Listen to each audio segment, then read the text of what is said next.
What's up, everybody? Tina here. In this video, we are going to show you how you can use the floating text elements in contracts and documents. Hover over to payments on the left, then documents and contracts at the top, and select templates. Then you got to upload your template or you create a new document. In this case, we upload our PDF. And this is our sample contract. So on the top left-hand side, you see the plus button. Click on that and you see at the bottom the fillable field marked in blue as well. So we have signature, we have text field, and we have the date. The very cool thing, what is also new, is that you can use custom values now. So let me show you how to do that. You can just drag and drop the date. Over here, where's the date? Then we want to drag and drop a text field. Over here, where's the company name? And then we want to drag and drop the signature under signature. Now, the fields are obviously too big, so we can also adjust them according to any size we wish and drag and drop it like that. The date field seems to be fine. So you can either click and drag and drop, or you can click on the element and then hit shift and the arrow down or up in order to move those fields more precisely.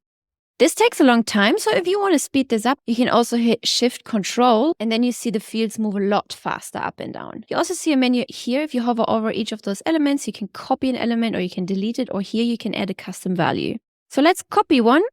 Let's hit shift and let's move it down to the name and title. On the right hand side, you can also see that we can fill in a different placeholder. So here we could type in name or your name, right? And then here we could say company name. Always make it required, as you don't want them to accidentally forgot to fill out a field. So in case they forgot to fill out the field, the system will tell them, hey, error, you still need to fill out this field. And that way you will have all the data, which avoids an endless back and forth. Any of those fields have custom properties over here. The date, for example, has also the format which you could select. We just keep it at year, month, and date. Available dates, any or past date or future dates. And then we can also assign somebody who's already in your contacts to be signing this contract. Then you add the name as a primary client at the top left as well. So now you can hover over this field and you can see the name popping up of the person who's supposed to sign right here. So this comes in very handy if you have several people signing the contract, like a manager and the boss, and then also you or maybe your wife or whatever, right?